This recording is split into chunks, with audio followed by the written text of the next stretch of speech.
Louis, besides Rebecca, Jason, and Deb should both be zooming in.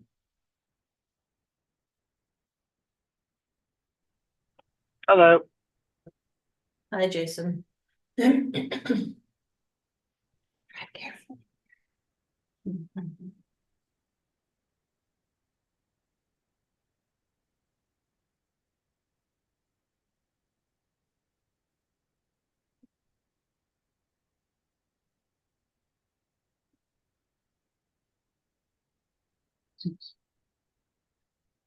I'll call the meeting for the Education Programs and Resources Committee meeting to order. If we would please rise for the Pledge of Allegiance. I pledge allegiance to the flag of the United States of America, and to the republic for which it stands, one nation, under God, indivisible, with liberty and justice for all.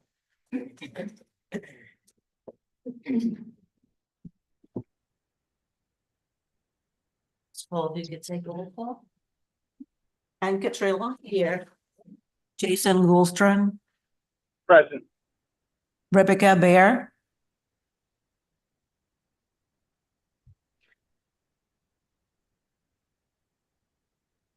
If she's on anymore. Yeah. It looks like she dropped. If she comes back on, we'll. and Debbie Kulik. Present.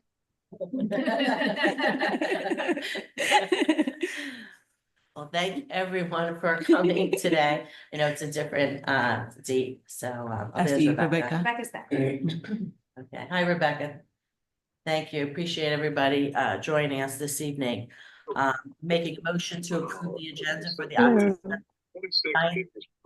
2024 meeting with members of the committee reserving the right to add to the agenda and take further action in the district's best interest. Someone make a motion? So moved. All in favor?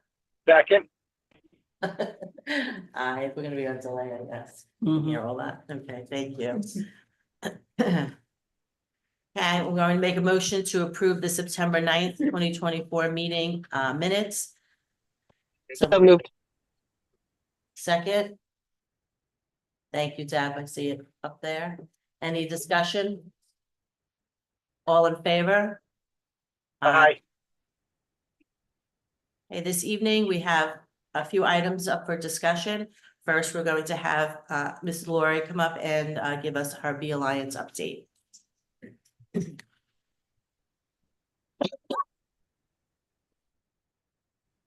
Bring my computer today. Right, how's everybody this evening? It's nice to see you all again. October is here and we're going to celebrate some wonderful months. On Monday, I sent out to the district a list of all of the observances of this month, which there are so many that it's going to take me a little time tonight. So October is, I have on my document, let's celebrate. It's National Disability Employment Awareness Month. It is also LGBTQ History Month. October is Global Diversity Awareness Month. October is also Polish American Heritage Month.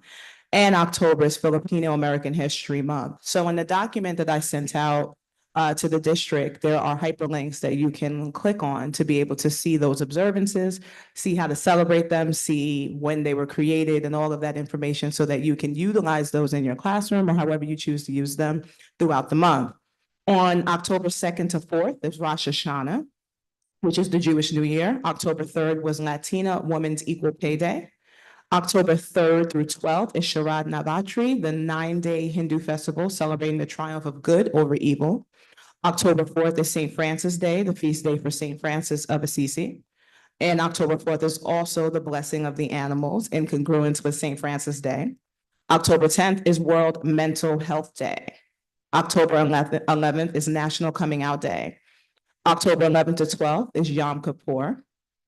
October 14th is National Indigenous Peoples Day. October 16th through 23rd is Sukkot, a 7-day Jewish festival giving thanks for the fall harvest.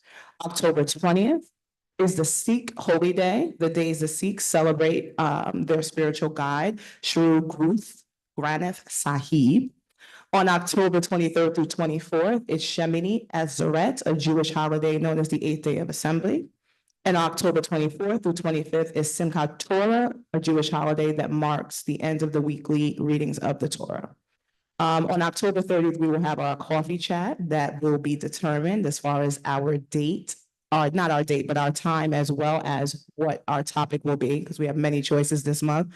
And we have continued planning for our DEI workshops that are on belonging, classroom expectations, and courageous conversations, as well as other topics that we will be discussing to prepare for the district for the evening presentations that we have. So that is all I have this evening. Thank you. Thank you. I appreciate it. Thank you. All right, Ms. Shay Jones will come in and discuss our mental health and wellness update. Hi, good evening. How are you guys? So I'm very honored to be speaking here tonight, especially being the day before World Mental Health Day, which was created to really reduce our mental health stigma and bring awareness to the world on mental health. As we continue our focus on our mental health programs, I am proud of the school district's commitment to hiring qualified and quality mental health professionals who hold licenses in social work, clinical social work, and/or licensed professional counselors. By doing this, we are ensuring that our students have access to quality mental health professionals who are trained in various therapy modalities. At this time, we have contracted 7 mental health professionals with the IU20 who service our students by providing them individual therapy as well as groups. They are active participants in our student assistance program and bring their professional insight in regards to students who are referred to SAP.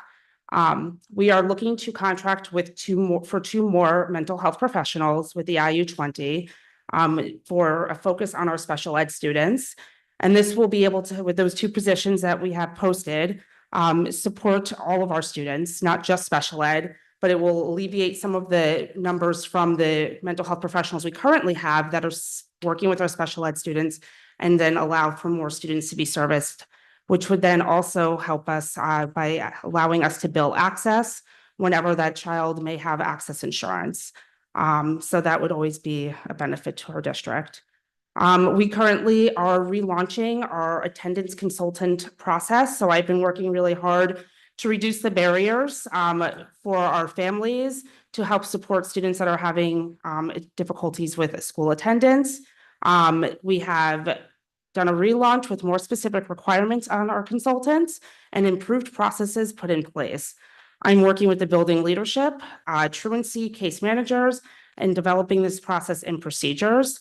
Additionally, the consultants and their IU supervisor, Dr. Prater, attended the September leadership meeting, reviewing data and to share their roles with the team. We also have a little update with our BCBAs. Sadly, one of our elementary BCBAs, Nicole, is leaving. Today was her last day. She's been phenomenal and such an asset to our district. She's going to be working for a clinic in Germany. And she loves to travel, so it's such a great opportunity for her, but sad for us. However, we were able to hire someone to replace her who will be starting in mid-October. And she'll be working with our other elementary BCBA, Shelby, to help complete our functional behavior assessments for our K-5 students. Her and Shelby also will be working together with our special education teachers and providing and modeling interventions to their assigned buildings. Previously, we had them on a rotating, every time a permission to evaluate or reevaluate came through, we would say one would pick, okay, well, I'm next, etc. Right now, we've decided to look at moving them to assigned specific buildings, 3 elementaries and 3 elementaries. Now, however, if one elementary seems to have a higher rate of FBAs, we will definitely be able to work with them together. However, we truly feel by them having a day of the week cycle or a day in the 6-day cycle, in each building will really be beneficial to them. Our buildings will know when to expect them and look for that additional support for our students that are special ed that have received FBAs or are getting evaluated for one. Next up, next week, we are going to have a suicide prevention summit with Pike County as part of the Systems of Care being hosted at Wallenpaupack School District. Over the summer, the Systems of Care liaison, Larissa Kimball, had reached out to the different districts that are in Pike County, which is also Delaware Valley and Wallenpaupack, to talk about doing some prevention programming as far as this summit. So we will be hosting, or they'll be hosting at Wallenpaupack with our Avidum students. And I've worked together with our two Avidum, Lauren, two Avidum, sorry, trying to think of the word now. Co-chairs, I keep seeing chairs. I keep seeing like the name in my head, sorry, the chairs. Doug and Lauren, and they have really put a lot of effort into getting this off the ground. I've worked with them and also with the Wallenpaupack School District and Del Val over the summer to put this together. We are really excited to have this. There's going to be guest speakers. One's coming out from Pittsburgh. They have therapy dogs, yoga, a work session for the students to really see the things that they need to help reduce our students that, you know, are feeling suicidal or having struggles. And then there will be a lunch provided thanks to the Professional Association in honor of Dave Evans, who is a former teacher at Lehman. The last things, we are working with the school counselors on using our Navigate 360 suicide risk assessment program. It is a digital platform. However, we've had everybody trained, but there are some things that have come up. So we are going to be working really closely together on a procedure and updating our procedures around that as a collaborative team with our building leadership, our school counselors, and myself. And then our last big one is a big shout out to our Manvel Page in technology. He worked really diligently on getting our Calm Classroom program up and running, which is a program that helps it's a tool for our teachers to have that helps students practice mindfulness and self-regulation. But there was a lot of hiccups with it. And he said it was probably one of the hardest technology pieces he's worked on so far, but he really helped our school district, also the school district in Detroit, Baltimore, Washington, DC, and California by navigating this whole thing with light speed and around all of that. So he spent a lot of time on that. And I really want to say thank you for him for that, because it's going to be a great tool for our teachers and our students. That is it. Anybody have any questions?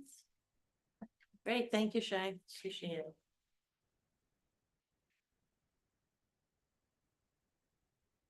Okay, the next is the laser engraver for Lehman.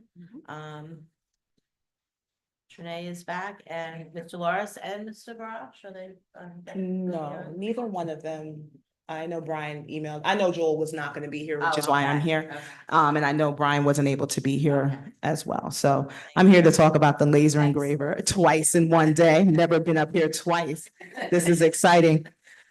So I can speak from what I learned about this and how I got involved, which is, I think it's befitting that I am here, and then I could talk a little bit about it. So I know Joel, there was some work he needed to do for, I'm not sure exactly what, but it ended up being that he needed to go to the high school to see if they could do this work with the engraver because he didn't have one. Now he ended up speaking to me about it. He thought that he was supposed to get one at one point. He thought there was some grant money set aside for him to do it, and it just never came. So when he went to the high school, he sees this laser engraver and he's like, this looks just like the one I was supposed to have. I wonder if it's mine, right? So that's how this started. So he comes to my office. He comes to my office and he is so excited. And when I say excited, like excited to the point of like tears, like really happy. And I mean, it was really beautiful to see, but he was just like, Trinae, so I'm coming to you because you're my boss. But I want to tell you that I think this laser engraver next door is mine. So I'm like, okay, so if it's yours, you know, I'm sure that they'll release it, but we're gonna find out. So ended up being, it's not his. But what the issue is that everyone else has one, and we don't want to sound like petulant children, but as an equity issue, we all should have one. So that's how this started, and that's how I got involved, because I said I would look into it, found out through some information tracking Mr. Borash, all of the people that were involved, that this was not his, but all in all, he should have one because the students of Lehman deserve to have one as well. So with that being said, in JTL, Steve Bybee wrote a grant and received his in 2019 for the laser engraver. North and South high schools were purchased in late winter and spring of 2022. And Lehman does not have one, as I said. So the following justifications as far as, we have the equity issue, but we also want the same educational experience for our students that are with students within other districts. Laser cutters teach engineering and computer science, and they do that through G-code, through Retina, LucidPress, SVG files, BMP files, NCC files. Lasers, they invigorate art and design. So light years ahead of outdated CNC robotics that he's teaching in his class, these BMP files are personalized to student interests, which makes this exciting for students to be in the classroom, to be able to see these things happening in real time. Aesthetically enhances the projects and the students that they're working on in our 6th, 7th, and 8th grade tech ed classes, which also gives them their pride in their workmanship. There's a variety of materials from acrylics to woods to metals that can be cut by the laser engraver. They can also be engraved on a curve, like cups, mugs, or PVC pipe, like those in the sea perch competition. And so I know he does sea perch, so I asked him specifically, I said, what can you do with sea perch with this laser engraver? So laser engraved lasers energize robotics. Our district starts robotics activities in elementary school, and we continue with them through the final years of high school. As a result of purchasing this laser engraver, our students in Lima will be exposed to computer programming skills and learn the importance of the following directions, as well as applied mathematics and advanced technology design. Robotics activities can include etching printed circuit boards, PCBs, from a piece of copper-clad board coated with spray paint and blasted with a laser. A laser engraver can also cut wooden models and etch logos into robot bodies. All age groups are afforded opportunities to practice communication, judgment, and decision-making through this type of curriculum. So I can continue, but the summary, all in all, is that laser cutters add a dimension of interactive learning to the technology education program. This will allow any teacher in Lehman Intermediate to incorporate it hands-on learning, which has equity with the JTL students as well. It will reimagine the curriculum, helping to nurture a connection between the digital mindset and the physical materials. Our students will be able to transfer their digital designs into a physical reality. It's a connection that can be parlayed into a career in engineering, science, art, architecture, and so much more. Thank you. Yeah, anyone have any questions? Any of our board members? on No. that? Cool. Okay, thank you so much. All right. And we're going to move on to our plans, instruction development with Dr. Bradley and Dr. Capardo. All right, let's see if I can share our screen here.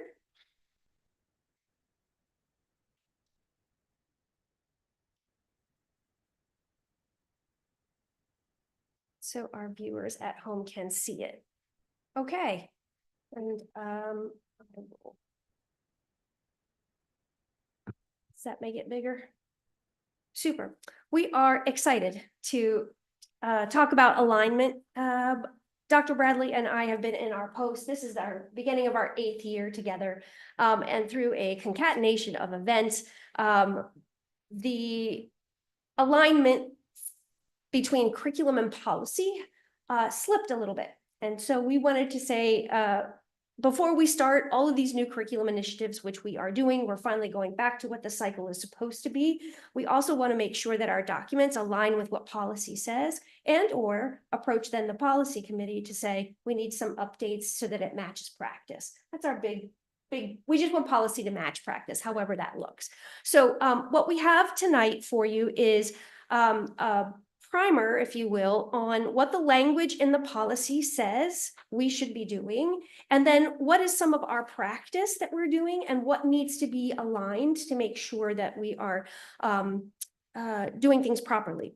So we have, and I believe appended to this document are links to all of the policies, which of course are available in board docs, but we're particularly looking at policies 105 through 109. They primarily concern themselves with what is curriculum and how should it be getting done in our district, and what is the board's role in making sure that that happens. So we will start very quickly with language and then practice. The language in 105 talks about curriculum as the total collection of all planned instruction in the district. It's the library, if you will. So the word curriculum is used in policy to mean the collection of all of our planned instruction. Vernacularly, at the elementary and secondary level, what we call curriculum is the district curriculum. We've referred to it like that for ages, and I think we're in alignment with that. However, within 105, there is a specific term called piloting that Dr. Bradley and I wanted to bring our attention to, because we have a practice started by actually Mr. Moran when he was here and he was the assistant superintendent of pioneering, which many people confuse with piloting. So we wanted it to be really clear, what is the difference between piloting and pioneering? Because the outcomes are different, the timeline is different, and we want to be really specific in how we deliver curriculum and ask approval for the board. So piloting is the limited implementation of a resource or program to provide data for decision-making around its future scaling or future purchase. So in a pilot, we try something at a smaller level in order to decide whether or not we want to proceed with its implementation and or purchase. Pilots, according to board policy, have to be approved by both the superintendent and the board before pilots commence. What is not in 105 curriculum is pioneering. And the difference between that and piloting is that pioneering is the limited adoption of a resource or a program that has already been approved and purchased by the board. The purpose for pioneering then is to have a limited amount of people or a group of people to go through it, work out the kinks that might be an obstacle for teacher implementation, and it simultaneously author what we're calling course plans, which are the guides for teachers on how to exactly implement the program that's being, that we already purchased. So you see the two are a little bit different. Piloting, it needs to be board approved, done ahead of time. It's to decide whether or not we want this. Pioneering is, nope, we know we want it. We've gone through our process, we've purchased it, but it is either so big in scale, like an elementary rollout to 6 buildings, that we want to ensure that we have the specifics before we do roll it out to all teachers, and or the department is so big. I would say the biggest department that we have is special education, for example. So that would be, you could pioneer something with a few special ed teachers to make sure that when you roll it out across the board to 10 buildings sometimes, that you have worked out any of the kinks, not only with the company if there's some with there, but with what the teachers really need to have it implemented. So all of those things, pioneering right now, that language is not in 105 curriculum. And I think as you see, we'll make some adjustments once our new superintendent comes on board and we have some of these curricular conversations. We will work with the policy committee to see if we can include that language so everybody is clear on what that means. And jump in anytime if you want to explain any of these. If you're like, no, I want to, just nudge me. Yeah, so since I've been with the district, I've been through 2 pioneer processes with the elementary team. And to Heather's point, you've got at least 200 teachers who you're going to deploy a full implementation for. So those pioneers provided us the opportunity with our department chairs, plus we do +1s, +2s. With a pioneer, we would do a +2 at that each grade level, try to span it across the 6 buildings so teachers get excited about the materials. They're, the person down the hall is actually using it, asking questions. They bring it to their monthly grade level department chair meetings and have a chance to talk about the progress and the things they're learning about, the new resources as we go through that pioneer process. So it's been incredibly valuable, especially on our large scale at the elementary level. We move then from curriculum to 107 is planned instruction. And that is, I think, what we would traditionally in our district call the curriculum, right? The course curriculum. What are the course objectives, et cetera? It is a team-created written plan for every course that includes specific required criteria. Planned instruction is adopted by a majority vote of the board. So this now has to be board approved, and therefore we bring it to the EPR committee first, and then we move on to the full board meeting. We have colloquially called that the course curriculum. And where are we in terms of practicing what policy says that we need to do? At the elementary level and at the secondary level in the past, sometimes it included scope and sequence. But there have been many templates coordinated around the years. In fact, I remember getting here and asking staff, what's your experience with curriculum? And they would say, oh, Mrs. Duggins, she would change her mind about a template. Every year we would have a different template. And so I think that's one of the things we've always desired to change, to make sure that we have a common template, and that what can be common stays common, and then what can change is delineated so that everybody knows what can actually change. Currently, then what we have said from here on out, we must now include that scope and sequence. That's not an option. Thank you. In fact, there are 5 criteria that school code actually says we have to have. And in addition to those 5 criteria, it says timing. You need to specifically say what the timing is, what's the pace of the course. So the scope and sequence, even though it's not one of those 5 criteria, the intent is that it's in there.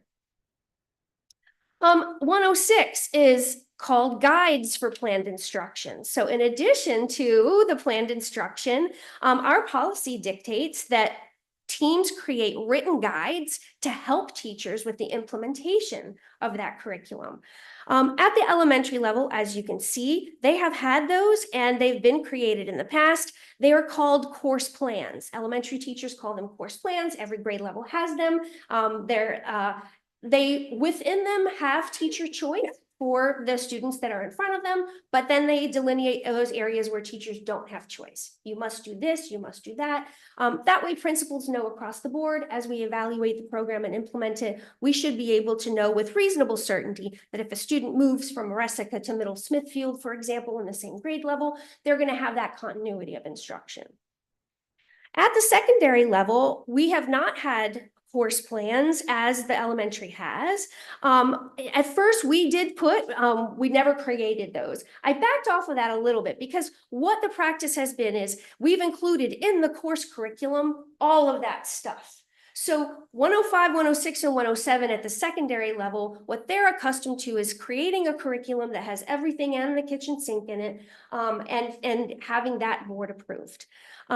It's clear that that doesn't really align with what the intent is here. And I'm sure that past board members did not want to read 62 pages of course curriculum when they went to approve it. And so what we're saying here is, let's go back to the policy, which says the course curriculum requires these things. Those are what we're going to bring to the board and have them be board approved. And then 106 is the guide for planned instruction. That's where teachers have variability, departments, chairs working with each other, North, South, JTL Lehman, across elementaries, can say, these are the design decisions that you can make as a teacher, and these are the design decisions that we're making for you. These can vary from department to department. So for example, if a science department wanted to say, we have agreed on common assessments, therefore every unit that we have will be taught sequentially. Nobody will teach a unit out of order. That's how we want it to be taught. Whereas maybe in social studies, a department chair can say, well, actually, when we talked about this, we want the ability to, for example, put unit 3, which is about elections, in November. It's usually in December, but this is an election year. We would like to be able to transfer it to November and make those design decisions. So it's intended for to increase teacher choice and to increase the design ability, the ability they have to make those design decisions according to the beautiful faces that are in front of them. And that's just informational for the board. Thank you. That is just informational. That does not need to be board approved. I believe elementary is in the practice of looking at that yearly. Am I right? That's correct. Elementary does take a look at that. They solicit feedback from their, as they meet every month as a grade level after school. They solicit feedback from their team, and then a small cohort of that grade level of all K to 5 grade levels, then work over the summer to make those updates if they're not able to do it in real time during the school year. But our practice has been over the summer, they update those with the feedback from the team. As you can imagine, during COVID, they really took a different twist, right, to meet the needs of the teachers. And now we're back to getting that work done. We will, the policy says specifically that the guides will be made available to the board if they would like. So we will, as good practice from here on out, be bringing those to the board. We'll put them on the EPR committee as informational items, and happy to provide them anytime that you would like to take a look at them as they're developed. Thank you. 108 and 109 refer to then the materials, the adoption of textbooks. We do through our purchasing and curriculum cycles. When we did get here, there was a curriculum cycle and it was outdated. It hadn't been followed for the past few years, and there really wasn't a. She's so generous. I'm trying to 20 be years. tempered. Only 25 years. Yes. And renewing that was actually a little challenging. I think we referred you to this in January because much of this language, if you remember, when the school code was written, only print materials really were available. So they're written with print materials in mind. And the purchase of some digital materials can really throw off a curriculum cycle if you only have digital materials, because it goes away. In a year when you have print materials and you say, oh my goodness, we just don't have the money for it this year, you can extend the life of that textbook maybe a year or 2, 5, 20. But you can't do that with digital materials. And so we had to account for which textbooks were digital only, which were print, in order to revive a cycle that then would come back to a 6-year continuous process that could be renewed on a regular basis. And we really took fiscal responsibility into mind when we built that cycle. Yeah. Because you have those heavy hitters of subject area that can come with a hefty price tag. So trying to spread that out and keep in mind what new standards were coming out and trying to balance that so that there was equity in that process. And remembering that at elementary, they teach all 4 of those subjects. So trying to space those 4 major cores out over those 6 years so that teachers weren't inundated year after year. They would have a breathing space between at least ELA and math, because those are the heavy hitters when it comes to implementation. So one of the many considerations. Adoption of textbooks are made by board approval. Policy says that superintendent recommends it and then the board approves it. And 109 in your packets, I put 109, but I also referenced and printed out for you School Code 803 because it's not immediately apparent in our policy that, oh, it should be. Was it one of the things that got policy? It was one of the things that linked, that was Okay. linked. All right, I'll look at the link. Okay. It's linked at the end. And in 109, it's not immediately apparent that resource materials need to be board approved also. It's a little wishy-washy in our policy. And so I went back to school code just to be sure.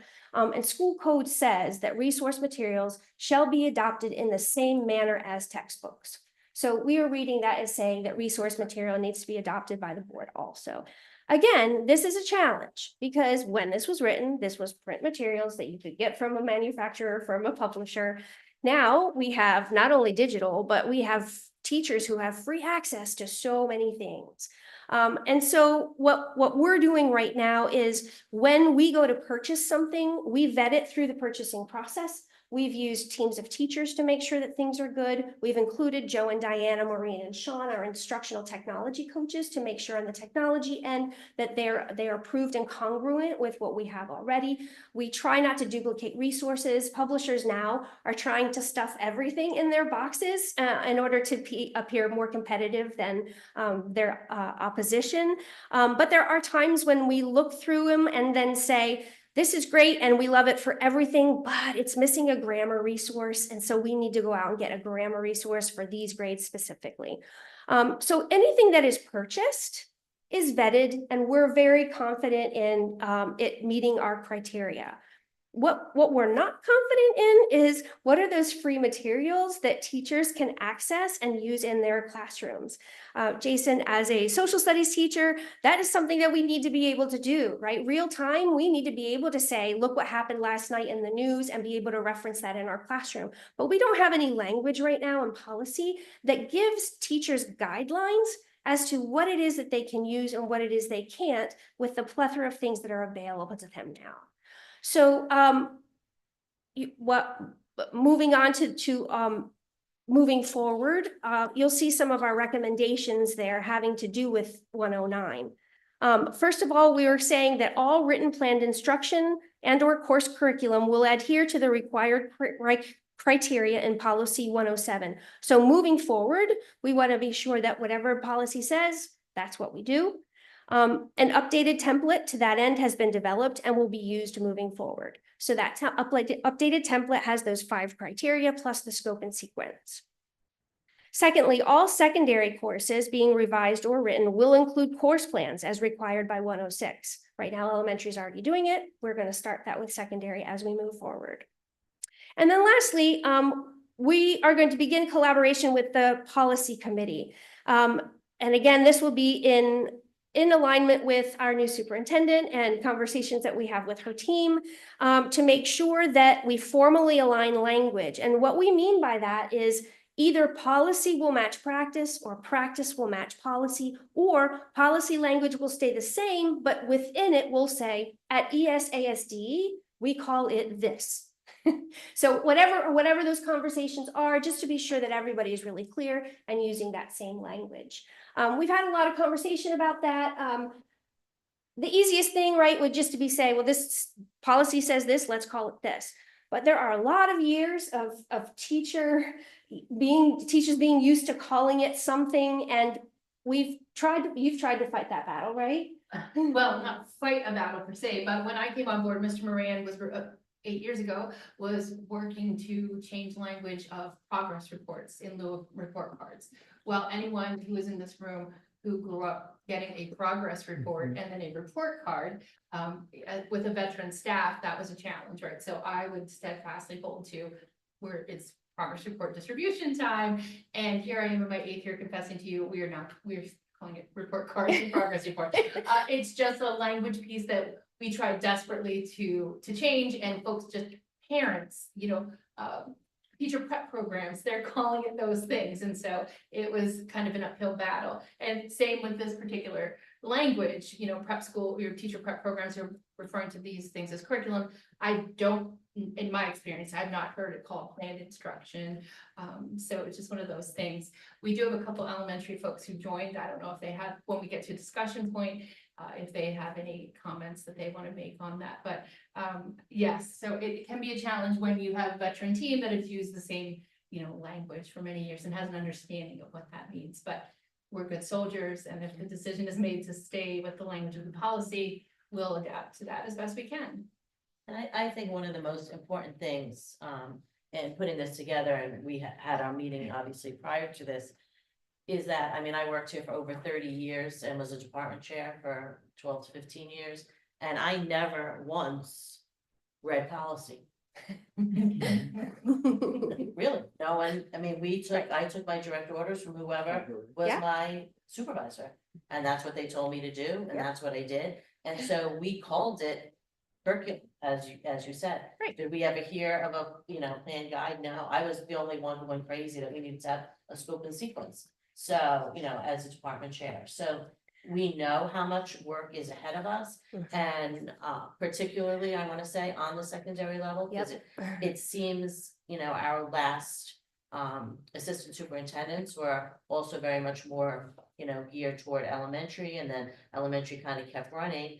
But secondary also was all text-based. So, because the district didn't want to spend any money, that was also part of the reason why we didn't have to rewrite for 20 to 25 years. Right. Because we had books. Right. And even though they were falling apart or Yes. whatever, the case may be. So, I'm very excited about this, looking forward to it, having the discussion about policy, because not only, do we want it to match policy, but we really have to look at policy as we're moving forward, particularly as we talked about with our resource material policy 109, which is also going to move into our plagiarism policy, which we had Yes. brought up once before, that we Absolutely. have to talk about in terms of academic integrity.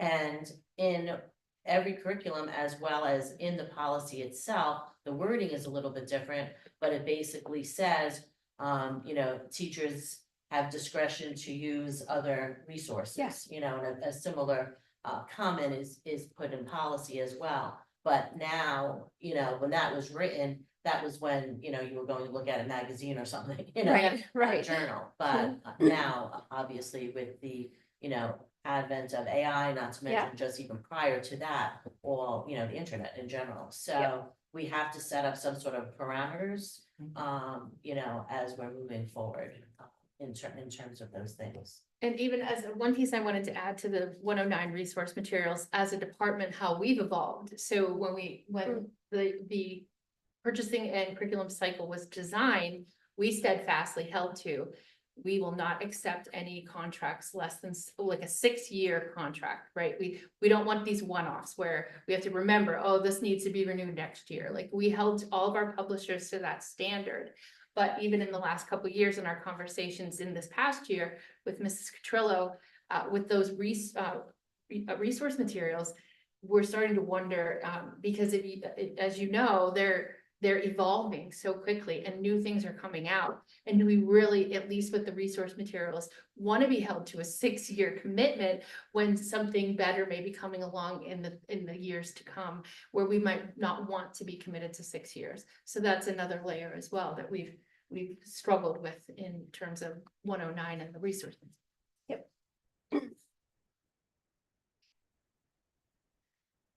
And so in that moving forward, that we do want to update then policy 109 to make sure that we do have some parameters so that teachers have guidance as to what it is that they can use and not feel like they're going to get in trouble if they try to use something that's out of the box.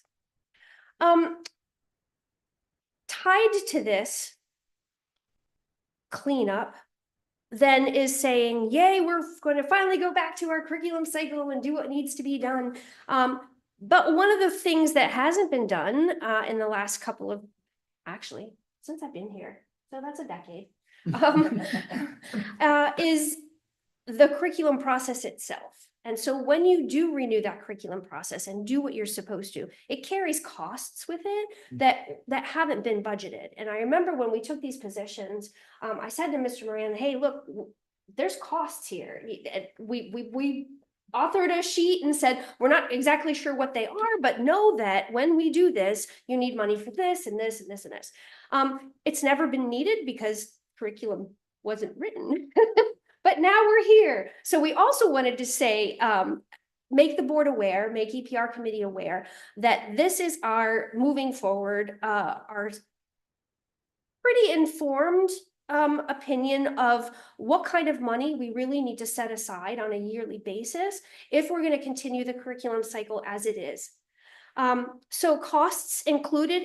The curriculum cycle, in order to really take a team through that, we have it as a 6-stage process, but the teams are really together for 3 of those stages, stage 1, 2, and 3. And there's a lot of work that needs to be done in a regular cycle in a cycle where this work hasn't been done for 20 years, there's also additional training that needs to be done for teachers because chairs are wonderful, but they don't know what they don't know. Many of them have never experienced this process as a teacher. How did I learn? I went through it as a teacher, right? And then when I became chair, then I knew how to do it as a chair.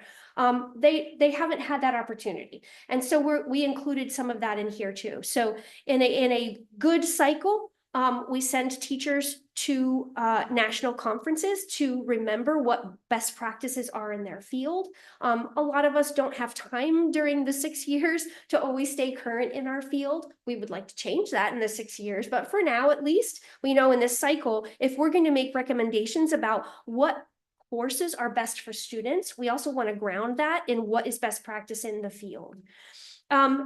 Secondly, not only in the academic field, right, because that's the theoretical, we want to send and place teachers in programs like Teacher in the Workplace. So, in the past, well, this last ESSA, since it has passed, the emphasis has really been on preparing students for post-high school life, right? How do we give them career pathways that allow them to be competitive before they even leave us?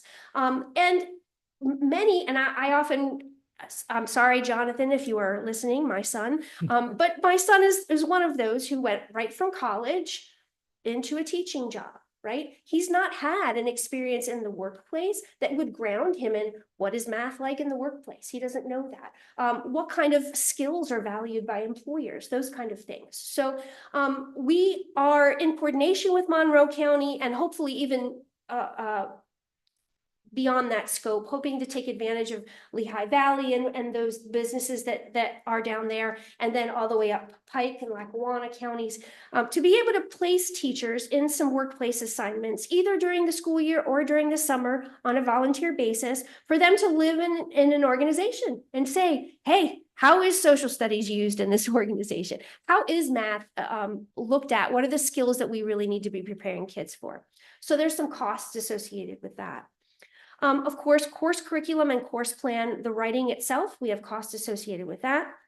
Purchasing the new materials, and by that we mean textbooks for students, for teachers, we mean professional development that accompanies the program if we need it. Shipping alone it's crazy. And it can derail everything if you don't budget for it. So we've tried to remember everything that we can put in here just to give the board a really good glimpse of what is a real cost. Monitoring days, and that is actually old language found from East Stroudsburg that I found in an old Irene Duggan's document that talks about after implementation, having a year of monitoring, right? So when chairs are allowed release time so that they can go into the classrooms with teachers, help struggling teachers, or just keep a pulse on whether or not we're doing the things with fidelity like we told them what we would. And then finally, that last piece, curriculum team training. In a regular year, maybe not much has to be done, but in these startup years, as we get back into it, we're going to need to teach some teachers what is understanding by design, what is differentiation, how do we make a curriculum design in a way that allows for all of those best practices that we know are good for kids in the classroom.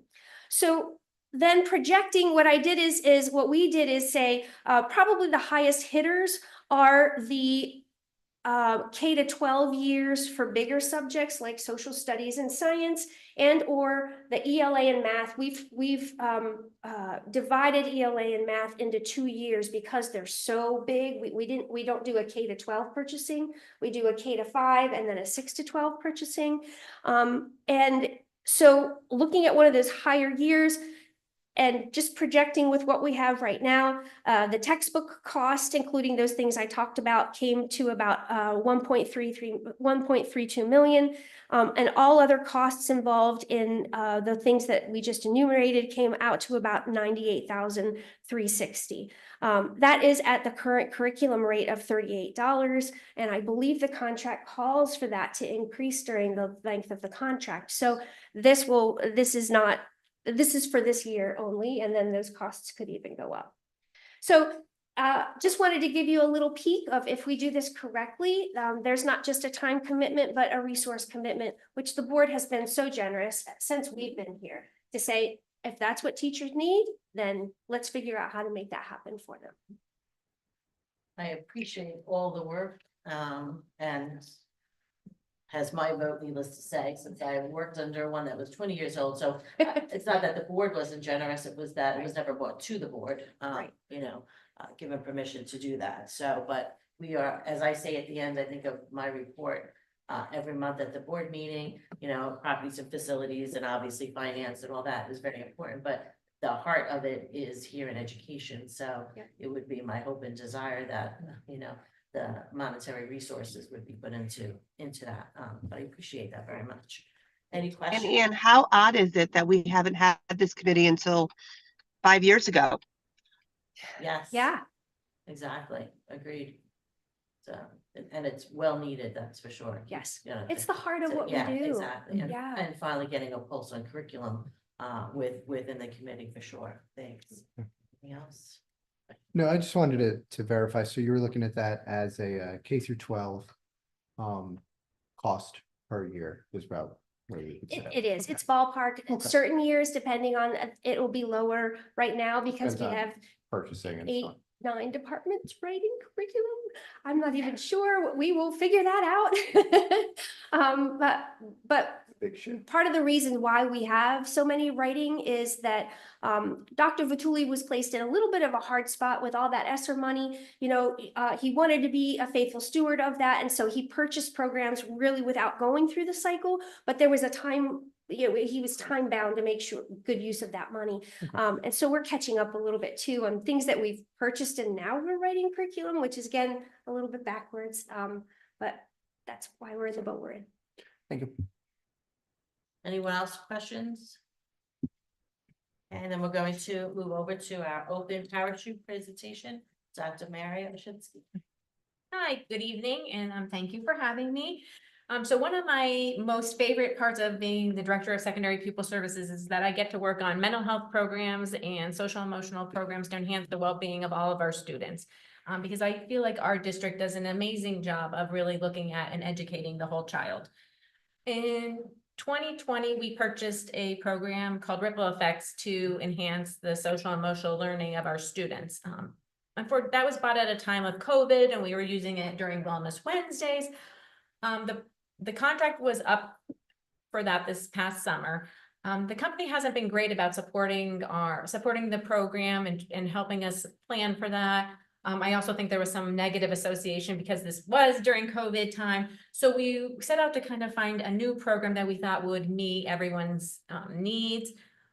We met as a committee to try to look at some various programs. And one of the programs that I really like and that I'm passionate about and other people are on board with, it's called Open Parachute. And this is just for the secondary level right now. Elementary has some programs in place, but we don't have anything right now at the secondary level. So what I'm going to do is I want to show you a short little video. And then I also want to show you maybe some features of the program. One thing that I love about the program is that there's a piece for not only for the students, but there's a piece for teacher mental health, and there's also a parent resources involved. So I'm going to try to show you some snippets of that as well, if everything works out well with the technology here.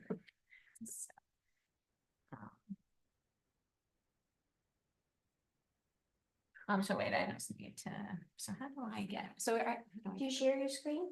Did he make you, are you a presenter? he said I was. Okay, And then you should have a share your screen button.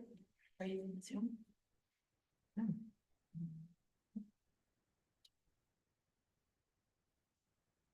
Oops, hold on a second.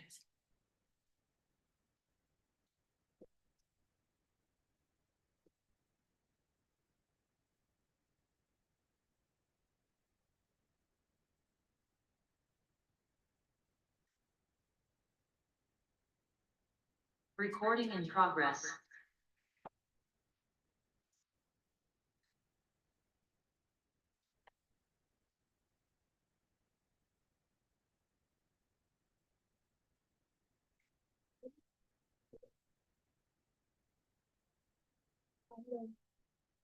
Louis, could you make Dr. Olszewski a co-presenter or a panelist? I'm sorry.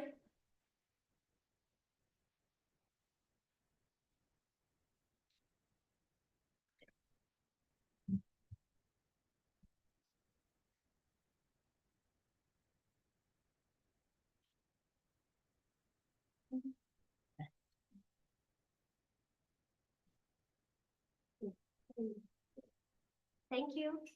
We need you to enable screen sharing, please.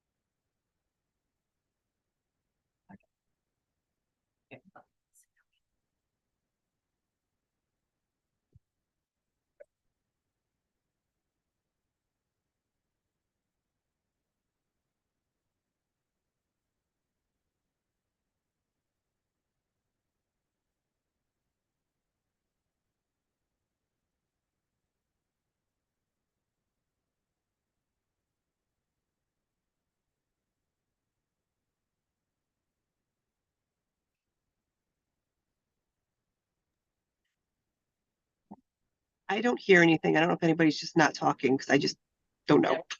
We're waiting for screen sharing for the next presentation. Oh, okay, because I'm like, oh my God, the sound went away. So sorry.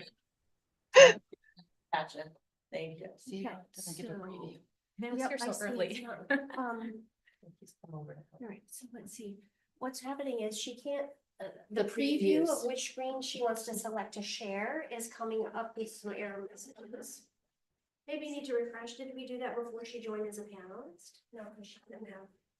Try that.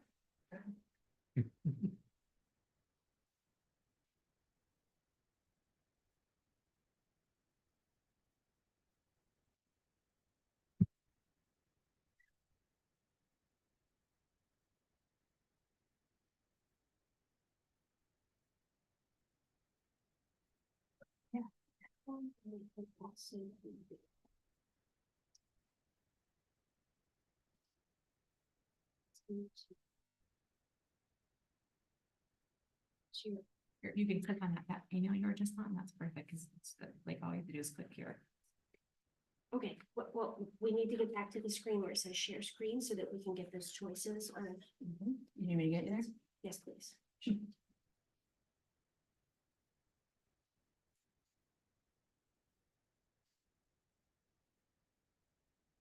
It's very interesting. So if we do that, it's gonna be a. Oh, you're in, it's Zoom, right?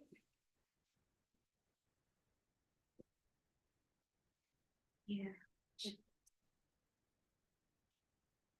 Yeah, why don't you end up with Okay. video, we'll get it through, Okay. through Dr. Shirley. How can I get back? Okay. I got you.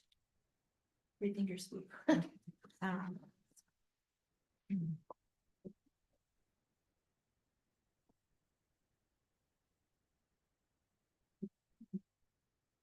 You didn't miss anything. It was like intermission. Yes, it was.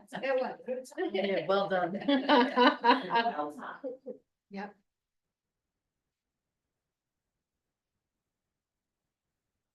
Anything that you wanted to show besides the video? I was gonna go into the program, which I did share with you, like, like if you could go into better shoes. I don't. Dr. Bradley can shoot a video and I. Yeah. Is it a link that we could look up individually? You. I Yes, I can share it, but I think we can get the video. I just emailed the video to Tabitha. Maybe she can play it. Sorry. I don't know why mine's not working. I don't want it to do that. So I don't know.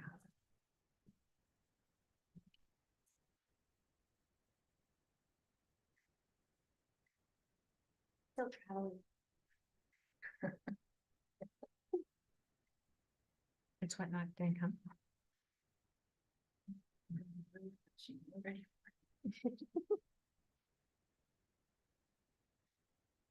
The anticipation.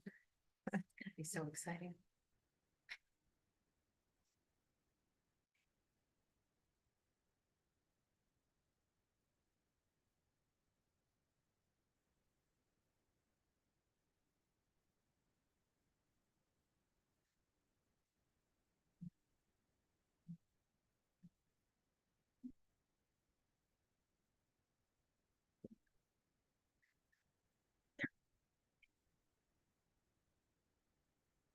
Click on it.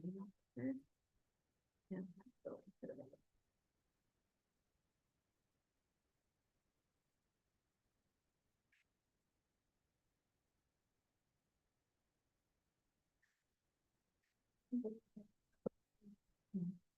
Tell me where to go after that. Yep, okay, I'll probably just take your computer then. That's great.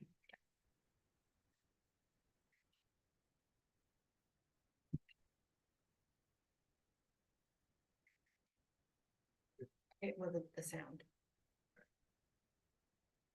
Maybe you're just gonna have that.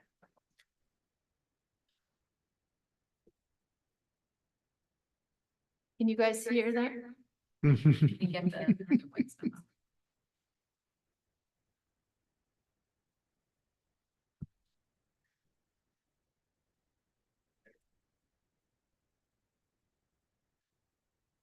Thanks.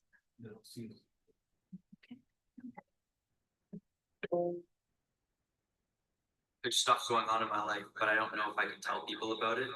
It made me feel like really like out of place at school. It was bad and sometimes I start to cry.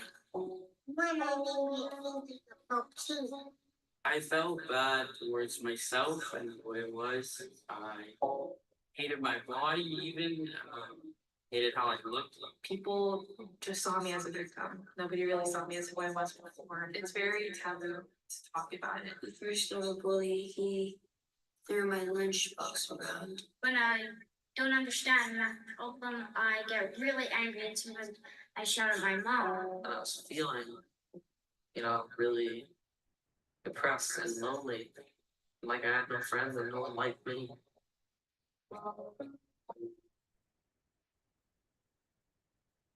That my mindset changed a little bit about school when I was like, I'm gonna go into this positive mindset. I think happy thoughts that I'm super smart. I just always take deep breaths and I let myself know that I can get through it and that those negative thoughts are not true.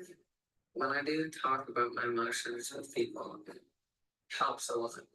Takes the most courage to stand up to your friends and family. I think everybody has enough courage somewhere inside them to tell people what they want, but some people don't.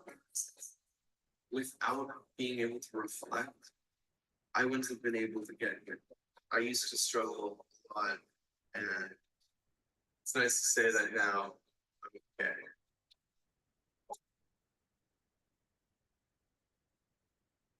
Hi, my name is Ren, and I'm 8 years old. My name's Ollie. I'm 11 years old. Hi, my name's Felipe. I'm in grade 11. My name is Leno. I'm 13. My name is Tungu. 17. Hi, my name is Matthias. I'm 12 years old.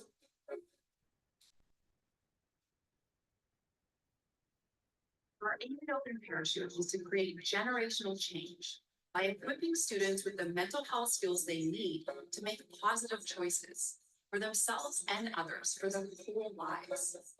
We do this with our classroom-based mental health curriculum.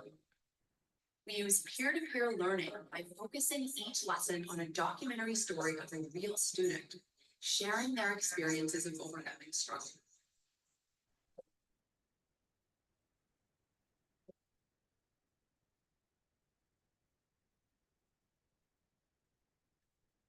So that's just a little snippet of the Open Parachute. The thing that's great about it and thing that Ripple Effects lacked was this really gives the teachers a lesson plan right ahead of time that tells them exactly what they're to do. The videos are all like what you saw. It's real kids with real experiences. So it's not like sometimes in some of the programs, there's like cartoon characters or there are these made up actors and it's not like believable. Where the students are very real and they're talking about their real struggles. There's different lessons. There's longer lessons that are about 45 minutes. There's short lessons, there are break lessons, take a break lessons.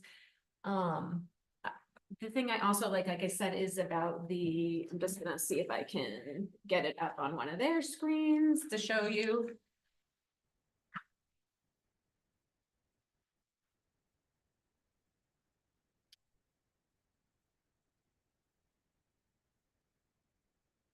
May not let me do it on Heather's screen just because, it may not be because I'm an administrator on my thing and she's not, so on the thing. Okay, well, I can share that with you, but, like I said, it has resources for teachers. So when teachers are feeling stressed, there's lessons that we could use in their professional development, like how to reduce their own stress. There's different topics. There's topics for the parents to help, like how to cope with when your son or daughter is doing X, Y, Z. That's a piece I really like about it. So we want to be really intentional with this, and when we do roll it out, we want to make sure that we're doing it the correct way and that we have a solid plan. So again, what we want to do, kind of like what Heather's talking about, is we want to pioneer the program this first year.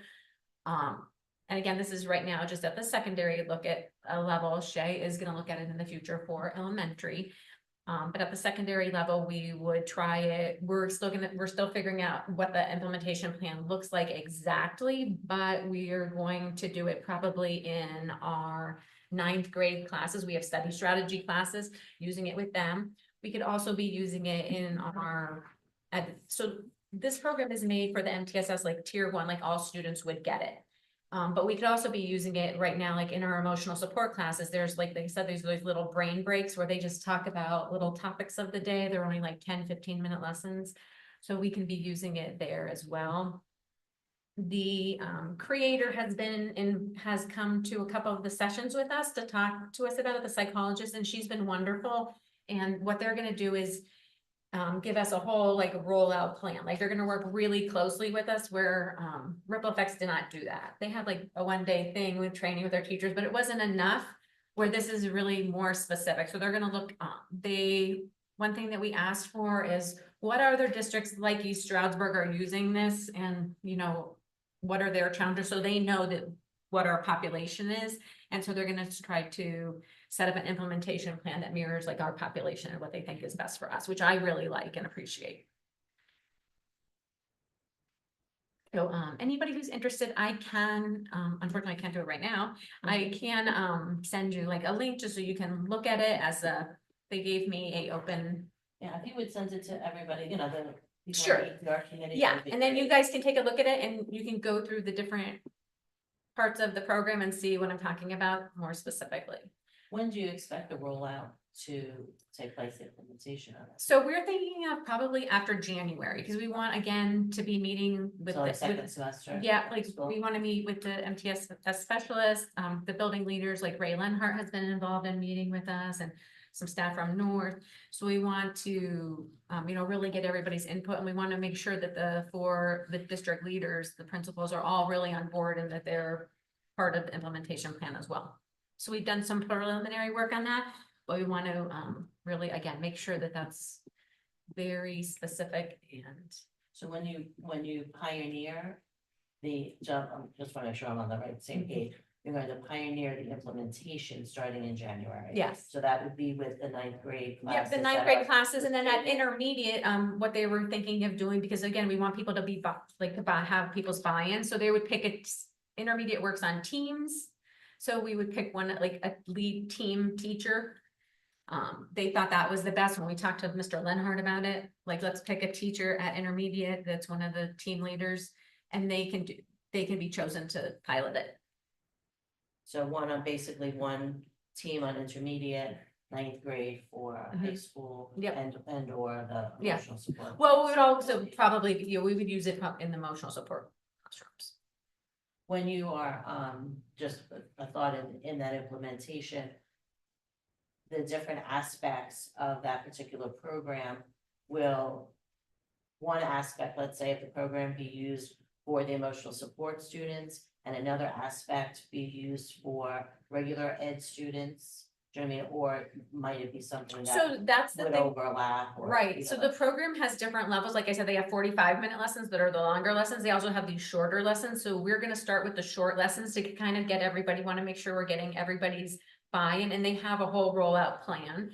So the tier 1 students, they're gonna be getting, it's not that the people in the ES class that they would be getting that too if they were in 9th grade, but there's more specific lessons that we could go into if they needed that more often, because there's a lot of lessons and it's really broken down into grade level.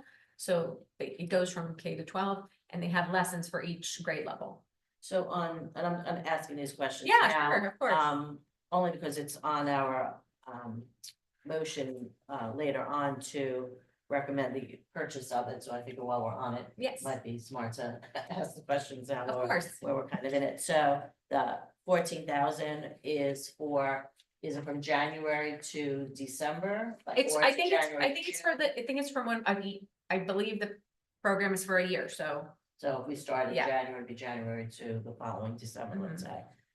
And that's for all 4 buildings, unlimited use, like, so that would be cover all the kids, like, so this year we won't be using it necessarily as much, but then next year, when we would roll it out to everyone, hopefully then that cost wouldn't increase, so, It wouldn't. no. Okay, that's what I mean, that's what I was getting. Well, at. there was Is a, it there 14,000? was a limit, there was a license, there was an area where we could just buy a couple licenses, but the cost of that was just to get it for a few teachers was basically just as much as buying it for everybody. So we looked at that, Shay and I looked at that, together, and Do we have budgeted already within, I'm asking. so I budgeted at the time last year, like last fall, when we had to come up with a budget, because I didn't know we were getting this specific program, 10,000. I can also add that we have money budgeted in the PCCD grant. We are looking at it for tier 2 with our reflections rooms and our MTSS specialist at about, I think it's 5,000 per year of the grant that we could put towards that. And I just talked to Angela about doing the transfer and submitting it to PCCD. So I can, when I get back to my, I can't do it now, I can share out the link with all of you and give you all access. Yeah, that's great. Yeah. I think you'll really like it. I'm really excited about it. The psychologist who sounds created it is really wonderful, and just when our team it was pretty much unanimous across the team, like with our whole entire team, everybody was invited, like we all chose this, and everybody was really excited about it and thought it had some really good aspects. I think just having the real Kids. Yeah, I mean, there's no comparison, each kid will see themselves, in those Mhm. scenarios, so I think that's great. Any questions? Yeah, just a few. So in the implementation, you said would probably start in 9th grade in high school. You said into like a study strategy class or That's we haven't, So- that's one of the things that so far when we've met with our committee, with like Dave Falbo, he's our MTFS specialist at the high school. He's also the guidance counselor department chair up at North. They thought that might be a good idea to pilot in the study strategies class. They have a 9th grade class that all the kids are taking up there. Now, of course, unfortunately, the only challenge we have is that it is, I guess like block scheduling. So the first half of the kids didn't miss that. Right.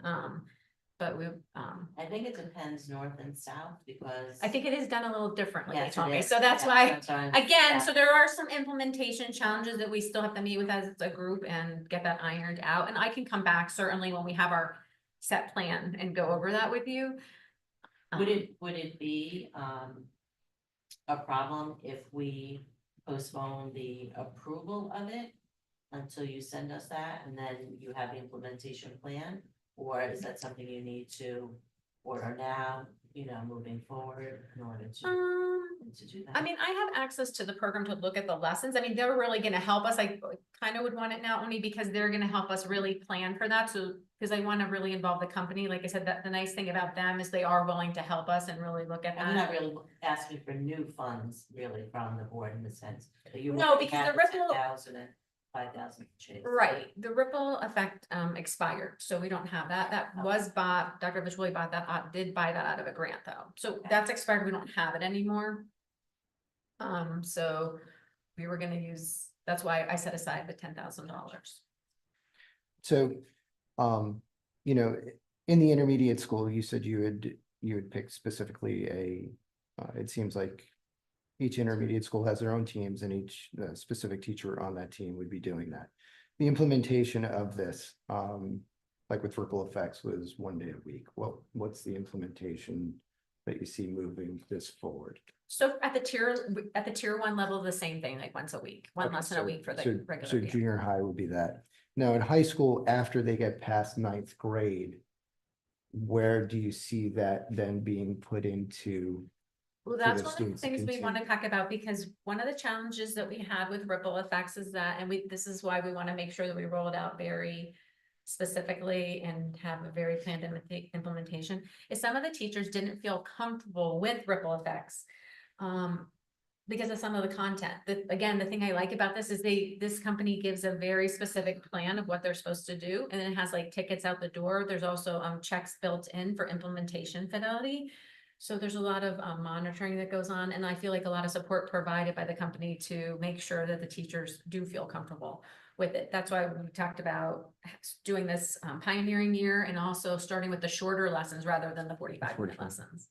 And then the other thing was, I know one of the issues with ripple effects was the stability of the platform. Yes. It would crash. Yes, it did. So this is a fairly new company. What is do they have a track record of being a stable platform that we wouldn't run into the same issues? Or I know that's, I can ask. you can't necessarily speak for them, I but didn't ask about that, but Mr. Borash is going to look at the program more so I specifically. know that was a huge frustration, not just for the faculty, but for the students. It and- was, and again, they were providing us I Right. didn't feel like they were providing us the support that we needed for the program as much as we would have liked. Even Okay. though, you know, I think there's some good aspects of ripple effects. I'm not bashing ripple effects, but Understood. but I do think this one's better. No, I think it's a far great superior. program. I just want to make Yeah. sure that it Of functions course. on all levels. And that's for something you. in fact, I so- spoke to Mr. Borash this week about Okay. it, so he and I will be talking about that. Thank you. Also to add to that, with the rollout, it won't be all classes using it at the same Right. time. That was one of Yeah. the issues because it was being done during Wellness Wednesday. So like that Overwhelming. 45 minutes of that time, everybody in our school district, the thousands of students are logging onto a platform and their Right. servers just couldn't handle it. Right. And then we also have wonderful technology wizards, that like if it's our issue with common classrooms around Lightspeed. Lightspeed had certain things up there that just were blocking. And he would like troubleshoot it, work through it, troubleshoot it, and you know, it took some time, but. Right. Hopefully we wouldn't have that same issue, but if we were to. Mandel has those solutions. And I do, I hope it's embarrassing too much, and I was like, literally. and I do like how you said you're pioneering it. I love listening to that on the way in, the difference between the two. So we don't have to worry about a full rollout and having this and. Well, we want to be So really it's perfect, intentional yeah. so that it is successful. And I feel really good about the program. I really like it a lot. Like in Awesome. terms of programs I've seen, I'm really impressed with them and the person that invented it is really involved in the process, which I like, and she sees like what's going on. And I feel like she has the background. It's not just tech people implementing, like she's part of that. It's awesome. All right, thank you. Any other questions from any other board members online? Okay, great. Thank you so much for that presentation there. Thank you. Okay, and with our last item for discussion are our shout outs. All right. You want to start? I'll start, thank you. So as you know, last month we had Jackie Doyle here sharing her journey of attending the Improving Schools Conference last winter in Pittsburgh, bringing back this idea that a session she went to about engaging families under the Friday night lights on the football field. So she and her, Jackie, for those of you watching who don't know, she is our elementary reading specialist chairperson. So she and her team of reading specialists worked over the summer to pull this together with the support of Angela Byrne and some of our title funds. And they had a well-detailed plan advertised for and a successful turnout for our Friday Night Lights first official. We had it down here in South for our first inaugural year. I'm happy to report for those families who checked in to the table, because if you were able to attend, as Mrs. Cutrella and Mr. Cutrella were there, when the kids came to that tunnel and entered the stadium knowing that they were going to go onto the field, it was kind of hard to catch some of them to sign in. So the enthusiasm was contagious. So they did have 140 documented attendees, but they did believe that there were more than that they were able to catch at the sign-in table. I'm happy to report every single of our 6 elementary schools had at least 2 or more families attend. And ESE had the most with 11 families that attended. They came dressed in their football gear. It was great. It was absolutely wonderful. The folks who attended that night from the reading department, and also Mary Kapulish as our MTSS elementary chairperson, the MTSS folks as well, all volunteered their service hours to run the event that evening. And Jackie's partner, Ed, was the deliverer of many, a pickup truck full of pizzas. We had National Honor Society, Key Club folks running the concession stand. We even had football players who were waiting for their bus to arrive, who were helping carry tables onto the field, hopefully avoiding injury. And it was all hands on deck. Absolutely wonderful weather and a well-oiled machine. They'd like to alternate it next year to North. For a year or two, they're writing up an official report for us to take to Angela in terms of funds and families that were participating, so that we can make those decisions as to whether it will continue. I don't know, Mrs. Control, if you wanted to share. Yeah, definitely. Actually, I did a shout out at the board meeting because it was pretty much right after that. It was a wonderful event. I mean, first of all, that, like you said, the weather was gorgeous and every school was represented.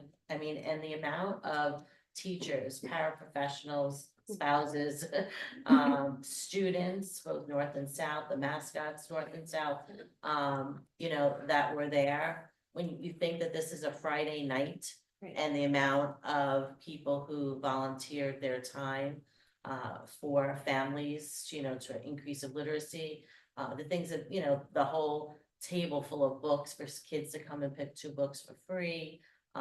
You know, not to mention the food and the fun. There were phys ed teachers doing, you know, little other activities out there, the photo booth kids doing face painting. Art, face paint, thank you. You know, really, it was just it was a great night, you know, overall. And I'm glad to see that it'll go North next year too. I mean, everybody was represented on both sides, but you know, for transportation sometimes and such, but kudos to Jackie, Mary, the rest of the team. You know, and like I said, really just the scope of volunteers, you know, from students. We went up and talked to, you know, a lot of the students to ask why they were there, and you know, it was just, it was really nice. It was a great event for sure. And we had the community involvement. Sorry, we had the ambulances. Deb made sure we had ambulance, we had the fire. The bookmobile. The bookmobile was there, which is always a hit. And also there was a last minute cancellation for the person to be the Timberwolf. So one of our very own elementary principals did in fact don the Timberwolf. Yes, indeed. He or she did not give himself away because you know, we had a conversation. I got a picture and a hug and all. So it was definitely all hands on deck, and I couldn't be more grateful to everybody and all the work that they put into that. So thank you again for your kind words. And my shout out today, actually, we've shouted out to teachers and we'll continue to do so, but I wanted to recognize 2 assistant principals who usually don't get much recognition. We talk about principals and we talk about teachers, and that's because of work outside of the classroom. We have 2 assistant principals newer to our district who are authors of books. So our new Catherine Hernandez, who is our new assistant principal at Lehman, has written a book called Activate: Deeper Learning Through Movement, Talk, and Flexible Classrooms. Amazing. I can't wait. She gifted a book to Carol and myself after we finished our restorative practices training this past PD day, and I can't wait to read it. And then our assistant principal at JTL, Mr. Thomas Tansen. He has written 8 books. He started in high school. I'm just going to give you a teaser of his, yes, Amazon biography. In 1997, when Tom was 13 years old, he read Where the Red Fern Grows in English class and was given the task to do a project based on the book.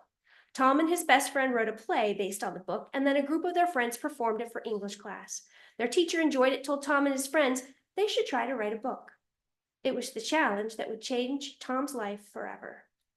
And I'm only going to tell you that, so you're having to go and see. But he has a series. He is a trained science teacher by trade, and is helping our with our STEELS implementation as we look forward to that for next year. And so some of the books he has written are science fiction, and that's all I'm going to tell you. So just wanted to shout out to amazing people that we have on staff, both in teaching and in administration. So. Great. That's wonderful. Thank you so much for sharing that. Let's have so many authors around. That's great. Yeah. Ready to move on to public participation, limited to comments on this agenda. Is there anyone online? We do have a couple of folks online with hands up. Oh, I guess. Oh, Can you want to go ahead? Mr. Sadowski?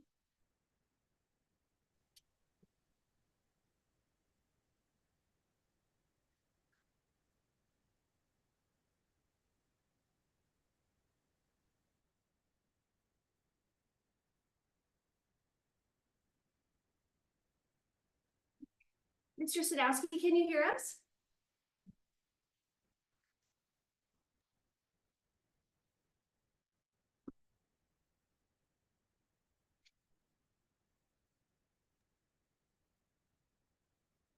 All right, why don't we go on to Mrs. Coolish, and then maybe Mr. Sadowski will be able to join us. Okay.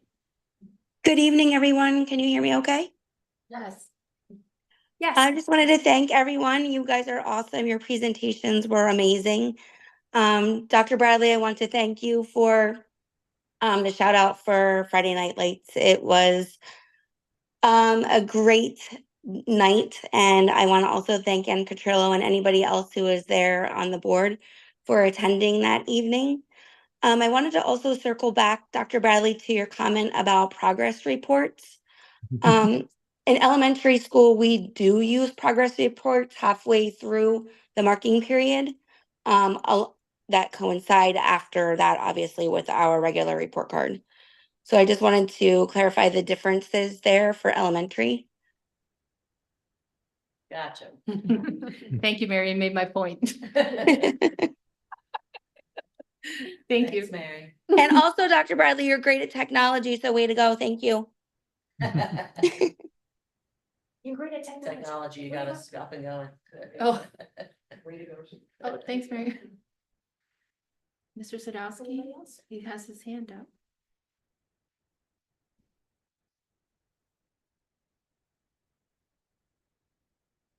You want to get it? Maybe. Sorry, Mr. Sadowski, if you maybe want to email us your comment, we can always get it to the board, but we're not hearing you if you're there. All right, well, anybody else? Someone else is up there, right? That was it? That's the only hands that I see. Yes. Okay. Yes. All right, and then we're gonna move on to the advisory recommendations for consideration by the Finance Committee and or the Board of Education.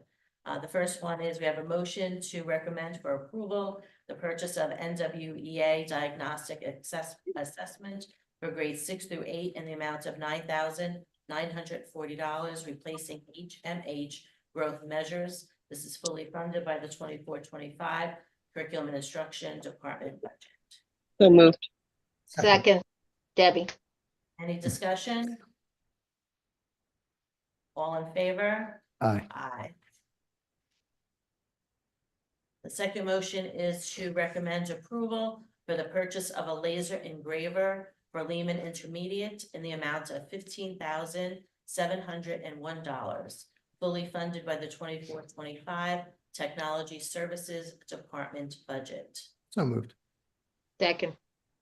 Any discussion? All in Is that favor? replacing one, Ann, or is that one that is just brand new to the school? It is one that is brand new to Lehman. They were the only school out of the 4 secondary schools that did not have one. Awesome, thank you. All in favor? Aye. Aye. I'm saying aye. Aye. Thank you. Okay. All right, and our last motion is to recommend for approval, the purchase of parachute in the amount of $14,000, replacing the current SEL curriculum program, fully funded by the 24-25 pupil services department budget. So moved. Second. I tied to Debbie. Aye. All in favor? Aye. Thank you. Anyone else have anything else? I would like to thank everyone for their presentations. They were very good, and maybe some of those items you might be able to email to us, just so, even though it'll be in the minutes, we have your information. I appreciate that. Thank you. You. And thanks to everyone, as Deb said, we'll echo that for your presentation. Then our next meeting is on Thursday, November 7th at 5:30 p.m., both here and obviously via Zoom. And lastly, our motion to adjourn. So moved. Second. All in favor? Aye. Aye. Thank you, everyone. Safe travels home. Thank you. Thank you. 5:30 or 5? 5:30. Okay. Yeah, I know that this was cheap. Well. It's more than